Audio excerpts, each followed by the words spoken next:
Deus quer que você reine. Cristo é a nossa redenção.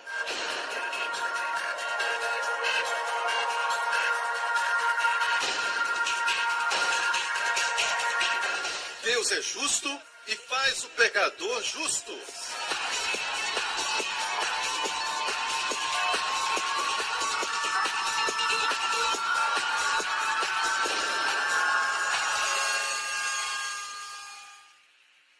No último programa, no Senhor há justiça e força. No Senhor, porque em mim mesmo não há nada de bom, não na minha carne, ok? Mas no Senhor eu tenho justiça e força. Posso ouvir um amém? Hoje com o pastor Joseph Prince. Me lembro de jogar bola, futebol. Então, eu era o goleiro, sempre pegava no gol. Um dia o pastor Denis estava jogando, ele me viu jogando como goleiro e ele chutou a bola com tanta força que deslocou o meu pulso por 1 ano. E desde então eu falo para ele que ele tem que fazer tudo agora por mim. Então, isso é a graça ou vergonha. Eu me lembro da bola entrando porque eu estava confessando os meus pecados. E os meus amigos gritaram, o que você está fazendo? Eu abaixava minha mão. E a bola entrou e eu nem vi que a bola entrou, porque eu estava confessando meus pecados. Homens, quantos de vocês já tiveram pesadelos? Alguns poucos. Essa igreja é maravilhosa. Eu preciso chegar a este lugar, preciso aprender. Quantos pecaram enquanto estavam dormindo? Você viu toda a cena e você pecou. Amém? Parecia ser tão real. E você acorda e descobre que não era realidade, mas era um sonho. E você se sente sujo, culpado e com medo. Talvez cometeu um crime. Alguém já sentiu isso? Já passou por isso? E eu creio em poderes malignos atuando algumas vezes, tentando te atacar enquanto você está dormindo. Eu creio nesse tipo de coisa. Mas eu realmente creio que muitas vezes é porque nós ainda temos consciência do pecado. Então, você está olhando para um homem que já passou por tudo isso. Eu me ajoelhava na minha cama e confessava todo o pecado, desde o momento que eu acordava, depois que eu escovava os meus dentes e o que eu fiz depois disso. E eu confessava toda a parte onde eu sentia que tinha pecado, que eu tinha caído, tinha pecado. E esses que acreditam nisso tanto, você reserva um tempo antes de dormir, ou você pula na sua cama e você ensina que o pastor Prince está pregando heresia. Bem, se você realmente crê em 1 João 1,9, um simples pecado pode tirar da comunhão, então não diga, eu só confesso aquilo que o Espírito me faz lembrar. Se você esperar por um tempo, vai lembrar demais. Mas não é do Espírito Santo. Se você pensar no seu dia, vai se lembrar dos pecados. Então não seja preguiçoso. Ajoelhe-se na cama e pense no seu dia. E confesse tudo. Seja consistente. Você está vendo um homem que durante a sua adolescência, que sentia que tinha que confessar todos os pecados, mesmo quando exagerava, quando estava falando com alguém e sentia que estava exagerando, eu parava naquela mesma hora e confessava os meus pecados. E algumas pessoas aqui se lembram disso. Eles não esperavam confessar para depois continuar a conversa. Amigo, eu não prego a graça por acaso. Eu encontrei algo maravilhoso para ensinar, é minha vida. Essa é minha vida. Eu quase fiquei louco confessando os meus pecados. Ok. Vamos voltar à história. O que apostava em cavalos, viciado em pornografia, e ele disse, eu fui ensinado a examinar meu coração por pecados não confessados. Eu fui ensinado a examinar meu coração. Mas pastor, nós temos que examinar o coração. Não. A Bíblia não fala isso em nenhum lugar. Ah, mas em Salmos diz, sonda-me, Senhor, sonda-me. Quem sonda? Davi disse, sonda-me, ó Deus. Sonda-me, ó Deus. Deus faz a sondagem. Você fazendo a sua própria sondagem? O seu padrão e o de Deus são duas coisas diferentes. Se há algo em mim, Davi disse, Senhor, sonda-me. Amém? Se Deus me mostra algo, eu vou dizer, Senhor, é isso que eu preciso atacar. Amém? Então não há nenhum lugar que diz, sonda o seu coração. Você sonda, e nós falávamos, antes do louvor, examine o seu coração. e veja se há algo para confessar. E depois de sondar, nós não queríamos adorar. Não sentia vontade de adorar. Algo está errado, igreja. Algo está muito errado. E na Revolução da Graça tem um capítulo inteiro que eu falo disso. E este homem passou pela mesma coisa. Eu fui ensinado a examinar meu coração por qualquer pecado não confessado antes de dormir. E quanto mais sondava meu coração, mais consciente do pecado eu me tornava. Eu confessava os meus pecados tantas vezes que eu comecei a ter dor de cabeça. Minha mesma experiência e o meu vício em apostas e pornografia pioraram. Você ouviu isso? E eu descobri que quando eu confessava, as coisas se tornavam vivas e coloridas, ficavam piores. Enquanto confessava meus pecados, certo? Eu ficava tentado. É a consciência do pecado. Faz o pecado ficar mais forte. Amém? Se eu falar agora mesmo, não pense sobre arroz com frango. Assado. Arroz com frango não é para os nossos amigos que estão assistindo, sabe? Arroz com frango e um molhinho do lado, o cheiro do frango assado. Eu tive que fazer isso porque o meu filho me disse: pai, quando pregar, fala de arroz com frango. Ele falou isso comigo. Pensei que ele tinha esquecido, mas ontem passei um tempo com ele, ele me disse de novo: pai, ele sorriu, eu perguntei: o que está pensando, Justin? 3 anos. Eu queria que amanhã você pregasse arroz e frango. Então, se eu falar para você não pensar em algo, você vai pensar nisso. Mais e mais. Certo? É a mesma coisa, gente. A Bíblia diz: o bem que eu quero fazer eu não faço. Nada errado com a lei, alguma coisa errada com a carne. Então, a mesma experiência. Eu estou indo devagar porque eu quero te mostrar, pouco a pouco, o que acontece neste mistério da iniquidade. Como as pessoas são presas no pecado. E piora para ele. Ele diz que quanto mais eu confessava os meus pecados, quanto mais confessava os meus pecados, tinha dor de cabeça. E o meu vício de aposta e pornografia piorava. E um dia, enquanto eu estava assistindo a televisão, passei pelo ensinamento do pastor Prince e fui atraído pelo que ele estava dizendo. E para encurtar a história, pela graça abundante do nosso Senhor Jesus Cristo, eu fui liberto de mais de 30 anos de escravidão do vício de apostas e pornografia. Você ouviu isso?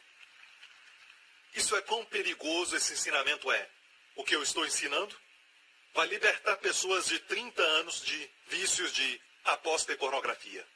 E na semana passada ouvimos a senhora da América que era viciada em cocaína por anos, confessando: eu sou a justiça de Deus em Cristo, e foi totalmente liberta. Amém? Não só nessa área de vício, mas também de cura. De fato, temos outros testemunhos. Se você for ao nosso website, você vai encontrar todos os testemunhos de várias partes do mundo. Amém? Agora vamos voltar ao que começamos semana passada. E a Bíblia diz que quando você confessa no Senhor a justiça e força, parece que há um equívoco na frase que diz: a ele virão envergonhados. E em algumas versões ele está escrito com E maiúsculo, referindo a Deus. Em outras versões é minúsculo. E alguns não têm muita certeza se está referindo a Deus. Os homens virão e todos que se irritarem contra ele, no contexto, serão envergonhados. Mas não faz sentido, porque, e o próximo verso diz: no Senhor será justificado e se gloriará toda a descendência de Israel. Parece que está falando aqueles que são justificados. Então, ele aqui, certo, pode se referir a Deus, e eu não estou dizendo que não é, mas algumas versões se referem ao homem que está confessando. O homem que confessa: o Senhor é a minha justiça, quando se levantarem contra ele, eles serão envergonhados. Você me ouve? Nenhuma arma forjada contra ti prosperará. Amém. Voltemos a Romanos capítulo 4, verso 6. Assim também Davi declara: bem-aventurado o homem a quem Deus atribui a justiça sem as obras. Amém? O rei Davi era um profeta, não só um rei, e ele olhou para o futuro, e o Espírito Santo mostrou para ele um grupo de pessoas a quem Deus atribui justiça sem as obras. Algumas pessoas dizem que Deus falava de si mesmo. Anos atrás, muitos anos atrás, eu estava estudando isso, eu estava lendo alguns comentários, e muitos deles, na verdade, acreditam que Davi estava falando dele mesmo. Mas quando eu olhei o contexto geral, eu vi que Davi estava falando da bem-aventurança do homem, não da sua bem-aventurança. Porque os pecados de Davi foram punidos. Eu disse que os pecados de Davi foram punidos. E se queremos usar um exemplo de um homem a quem Deus atribui justiça sem as obras, não procure um homem debaixo da lei. Davi é um caso diferente. Ele era um homem com a mentalidade do novo concerto sob a antiga aliança, ok? E hoje nós temos pessoas que estão debaixo da nova aliança com a mentalidade da antiga. Mas, de qualquer forma, ele estava debaixo da lei. E quando ele cometeu adultério com Batseba e matou o seu marido, 2 mortes na sua cabeça. Ele não morreu. Deus o poupou, sim. Deus temperou a punição com misericórdia. Mas houve uma punição. Mais de um dos seus filhos morreram. Ele perdeu muito, mas foi temperado com misericórdia. E Davi estava sob a lei. E quando você está sob a lei, Deus lida com você sob a lei. Você me ouve. E a lei não se dobra. A lei é uma justiça inflexível. Ok? Se você quer encontrar um homem, um exemplo de um homem que seja justo, sem as obras e não debaixo da lei, olha para Abraão. Abraão não foi um homem perfeito, ele mentiu. Mas assim mesmo, você descobre que Deus o tratou sempre como um homem justo. Você está me ouvindo? E de fato Davi vai falar sobre Abraão. Vamos ver a sua descrição sobre o homem a quem Deus atribui justiça. Bem-aventurado aqueles cujas iniquidades são perdoadas e cujos pecados são cobertos. Perdão dos pecados. E agora a segunda bênção. Bem-aventurado o homem a quem o Senhor não imputará o pecado. E essa referência vem do Salmo 32. Paulo está citando uma escritura. No Salmo 32, Davi diz assim. Então Paulo pega as escrituras de Davi no Salmo 32. Ele usa as palavras de Davi para falar da dupla bênção. Muitos cristãos conhecem a primeira bênção dos pecados perdoados, ok? Mas não conhecem a próxima bênção. Seus pecados são perdoados, passado, presente e futuro. Mas de agora em diante, e é aí que alguns ficam com medo deste ensinamento. De agora em diante, mesmo quando pecar, você é abençoado, porque você é um homem abençoado a quem o Senhor não imputa pecado. E se você diz, Deus não vai atribuir pecado, somente quando eu não peco, então se eu não pecar, por que Deus vai atribuir pecado? Vou mais devagar. Para alguns de vocês. Se eu não pecar, por que Deus vai atribuir pecado? Se você diz que essa promessa é só para aqueles que não pecam, então por que Deus, um justo Deus, vai atribuir pecado a mim quando eu não peco? Não, isso significa o seguinte. Eu sou abençoado porque eu, mesmo não sendo perfeito agora, e você também não é, não me olha com esse olhar de santarrão. Esse olhar somente já é um pecado. Amém? E sabe, graças a Deus, Ele não vai atribuir pecado a nós hoje. Para que vivamos, para que andemos, para que possamos celebrar nossa vida nele. Glória ao nome de Jesus. Seria ótimo se essa verdade fosse pregada em todos os púlpitos. E essa é a razão por que Paulo, logo depois disto, ele cita Abraão no verso 9. Vem, pois, esta bem-aventurança sobre a circuncisão somente, ou também sobre a incircuncisão? Porque dizemos, a Abraão foi imputada a fé como justiça. Ele não citou a si mesmo como exemplo, mas ele citou o pai Abraão. Como então foi atribuída? Quando ele estava circuncidado ou incircuncidado? Um grande argumento, ele estava dizendo, quando Deus pronunciou Abraão como justo? Em Gênesis 15. Quando Deus declarou Abraão justo? Antes da circuncisão. E aí acaba o orgulho dos judeus, que somente quando você é circuncidado, Deus te declara justo. Você está me ouvindo? Certo? E o próximo verso, vamos até o verso 13, a promessa de que havia de ser herdeiro do mundo. Pausa, pare. Anos atrás, não tínhamos muitos recursos na igreja. Éramos uma igreja pequena, nos reunindo no Hotel Grand Central, na rua Orchard, do lado de uma casa de massagem. E os nossos diáconos ficavam em pé na frente das 2 portas que nós tínhamos, e a casa de massagem do lado, e as pessoas chegavam, nós os cumprimentávamos, e não sabíamos se eles estavam vindo para a igreja ou para a casa de massagem. E eu posso até dizer que alguns deles que estavam indo lá vieram para a igreja. Era onde nos reuníamos, e não tínhamos muitos recursos, não tínhamos muito. Amém? Mas Deus prometeu que qualquer que crê que é justo pela fé, Vamos ler. A promessa de que havia de ser herdeiro do mundo. Como se tornar herdeiro do mundo? Se está sempre quebrado, sempre doente, sempre deprimido, sempre precisando de remédios, não consegue fazer nada. Como pode ser herdeiro do mundo? E Deus fez a promessa a Abraão que ele seria herdeiro do mundo. E a promessa não é só para Abraão, mas para sua descendência. Quem é este? Cristo. E nós somos da descendência de Abraão porque somos de Cristo. Porque não foi pela lei que veio a Abraão ou a sua descendência a promessa de que havia de ser herdeiro do mundo, mas pela justiça da fé. E a igreja evangélica como um todo ainda crê que você é abençoado pela lei e não pela justiça da fé. Mas a Bíblia diz que essa promessa para Abraão e sua descendência não veio pela lei, mas pela justiça da fé.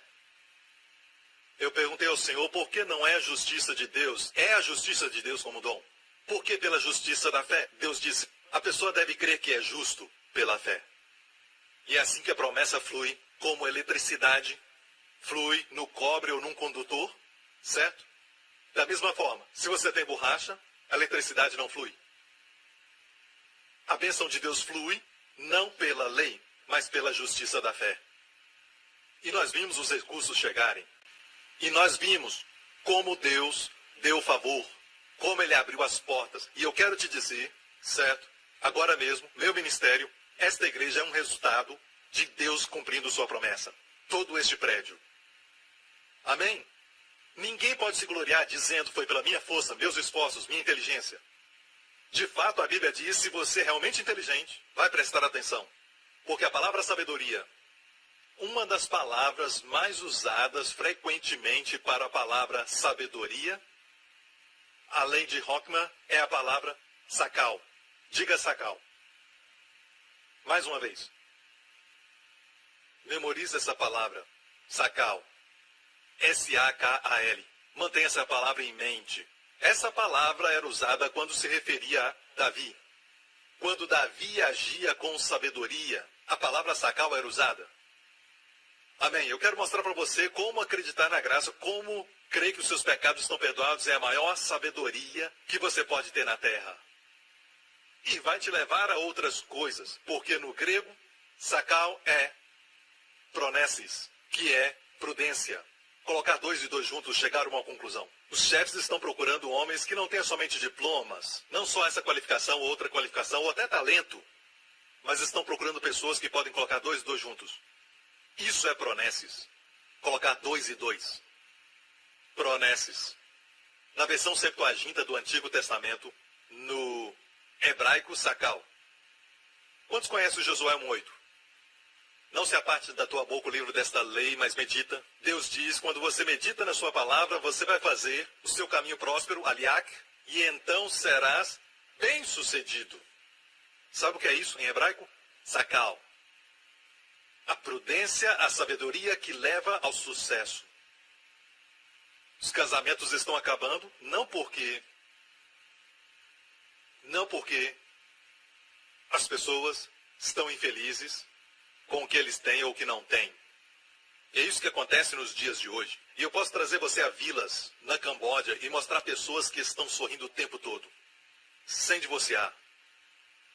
Você está me ouvindo? Não é uma questão de ter o novo iPhone, mas sim uma falta de proneses. Há uma nova geração se levantando que não tem sakal. E a Bíblia diz que se você meditar na palavra, você vai fazer o seu caminho próspero, a palavra saliak, e então terá sakal. Sempre que encontrar a palavra prosperar, no Antigo Testamento, é sempre a primeira palavra saliak ou a palavra sakal. Sabedoria que faz você realizar coisas que trazem sucesso. Amém? Seu casamento está acabando, peça a Deus por sabedoria. Peça a Deus por sakal. Você está me ouvindo? Outro lugar onde é usado é em 1 Samuel 18, e Davi se conduzia com prudência em todos os seus caminhos, e o Senhor era com ele. A palavra prudência é sakal. Mais um, em 2 Reis, assim foi o Senhor falando de Ezequias, o rei Ezequias. Se conduzia com prudência, sakal, para onde quer que saía. Você vê isso? Em outras palavras, ele tinha proneses, ele tinha sabedoria, uma certa intuição. Tenho certeza que todos vocês sabem que Eu tenho. Eu não posso falar que eu tenho, porque eu não sou mais empregado. Mas aqui na igreja temos pessoas trabalhando que nem terminaram o 2º grau. E até onde eu saiba, eles estão fazendo mais do que algumas pessoas que terminaram a faculdade. E por isso estão recebendo mais. E é maravilhoso porque quando você dá algo para eles de grande responsabilidade, eles têm prudência. Eles colocam 2 e 2 juntos, eles têm a capacidade de chegar a uma conclusão, eles têm a visão de olhar para frente, olhar o futuro e ver qual é o próximo passo. O mundo hoje sofre com a falta desse tipo de liderança. Seja as nações do mundo, algumas coisas que são tão óbvias que você pode ver. Mas alguns não podem. Então, este rei prosperava, e a palavra aqui é Sacal. Ezequias prosperava. E toda vez que encontra Sacal, o Senhor era com ele, como Davi. Mais um exemplo, voltando a falar de Davi. Em 1 Crônicas 28, tudo isso me fez entender, disse Davi, a palavra Sacal, por escrito, da mão do Senhor a saber todas as obras deste modelo. E Davi estava sentado diante do Senhor. Não há problema se sentar diante dele. Ok? 3 pastores estavam discutindo sobre a melhor postura para orar. E havia um homem por perto consertando o telefone. E ele escutou os pastores discutindo e um deles disse que a melhor posição é ajoelhado. Quando se ajoelha, você se humilha. E o outro pastor disse, não, a melhor maneira é ficar em pé, em reverência, porque quando um rei entra, o presidente entra, você fica em pé. E você levanta as mãos, essa é a melhor postura que Deus quer de você. E o terceiro diz, não. A melhor postura é com o rosto no chão, prostrado diante de Deus. Então aquele homem que consertava o telefone disse, posso dizer algo?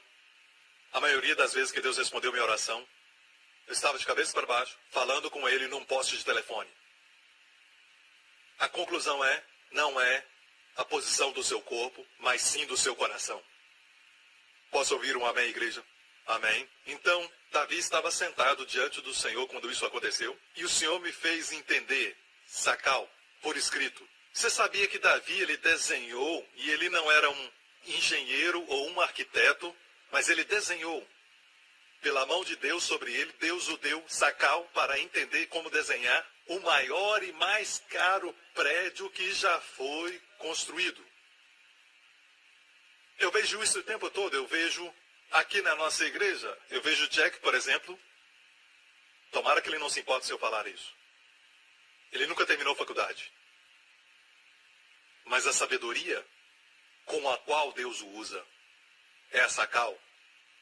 Pastor Darren, que dirige o Ministério Internacional, não tinha experiência em televisão. Não tinha nenhuma experiência nisso. Amém? Ele fez literatura inglesa. Amém? Um estudante exemplar. Mas nenhuma experiência com televisão, nenhuma experiência em negociação desse tipo, nenhuma experiência nessa área. Mas desde o primeiro dia, ele pediu a Deus sabedoria. Pergunte e ele dirá, ele pediu para Deus sabedoria. E o que ele não tinha, Deus deu para ele. E o que eu quero dizer é, peça a Deus sabedoria. O que você não tem, você pode ter. Josué foi cheio do espírito de sabedoria, porque Moisés impôs as mãos sobre ele. Ele não tinha antes da imposição de mãos. Moisés impôs as mãos, ele recebeu. Você pode ser cheio de algo que você nunca teve antes, porque Deus te encheu. Mas se você não está faminto por isso, você pensa que está cheio, ninguém pode te encher. Quando na verdade você está vazio. O segredo para ser cheio é um cálice vazio. Um grande homem uma vez disse isso. Eu era um garoto quando aprendi isso. Seu nome era Bruce Lee. Se você acha que está cheio, você não vai pedir para Deus te encher, você nunca vai pedir para Deus isso. Amém? Eu conheço pessoas que são inteligentes, são experientes, inteligentes, mas não têm sabedoria. Eu já vi doutores fumando. Doutores, eles têm conhecimento, certo? Eu disse, eles têm conhecimento, E quando chega a hora que eles têm que ir trabalhar, eles têm que voltar ao escritório, apagam o cigarro, e aí eles dizem ao paciente, você tem que exercitar mais. É como se eles não pudessem ver o que eles estão fazendo. Sabedoria faz com que você dê um passo para trás, olhe para você e diga, para onde você está indo? Olhe para a sua vida, pare de acreditar nas suas próprias notícias.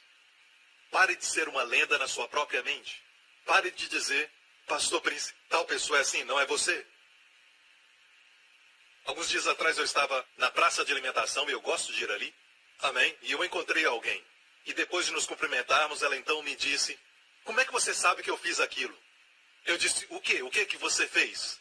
Você mencionou a minha situação e você disse que, e eu não quero entrar em detalhes, você disse isso com muito detalhe. Eu disse para ela, eu nunca te vi antes.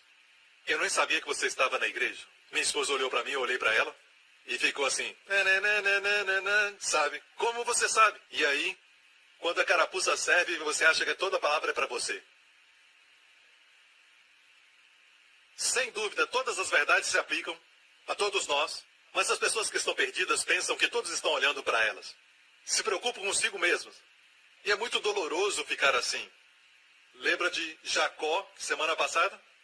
Ele falou para os seus filhos quando mataram o povo de Siquém, que tudo que ele pensava era, agora o meu nome está sendo manchado, agora virão após mim, eles vão me destruir e tirar todos os bens de mim, e destruir tudo o que eu tenho. O que vai acontecer comigo? Sacal. Eu vou terminar com isso. Existem diferentes tipos de salmos, certo? Se você abre a sua Bíblia no meio, em qualquer lugar no meio, o coração da Bíblia são salmos. Coração de Deus. Os salmos não são, teologicamente, algo seco. É uma canção, é um fluir. Quando você está cheio do Espírito, flua nos salmos. O Senhor é o meu pastor, nada me faltará. É um salmo. Amém. Deitar-me faz em pastos verdejantes e podemos nos ver como ovelhas. Principalmente à noite quando for dormir. Amado, bem cuidado. Refrigera minha alma. É lindo, é poético, sim. Mas acima de tudo é verdade do céu. Para os cuidados da terra. No próximo programa, há uma revolução da graça que Deus está levantando em todo o mundo. Ministérios, igrejas, homens e mulheres de Deus que estão pregando a revolução da graça. Amém? É o que Deus está fazendo. obrigado por sintonizar no programa de hoje. Esperamos que tenha sido uma bênção para a sua vida. Para mais informações sobre o programa da Igreja New Creation, acesse o site ncctv.org.sg. Lá você poderá se inscrever para receber um devocional diário do pastor Joseph Prince. Seja incentivado e fortalecido todos os dias e saiba o quanto Deus lhe ama através desses devocionais. Acreditamos que o seu dízimo pertence à igreja que você frequenta e oramos para que você seja grandemente abençoado, altamente favorecido e profundamente amado.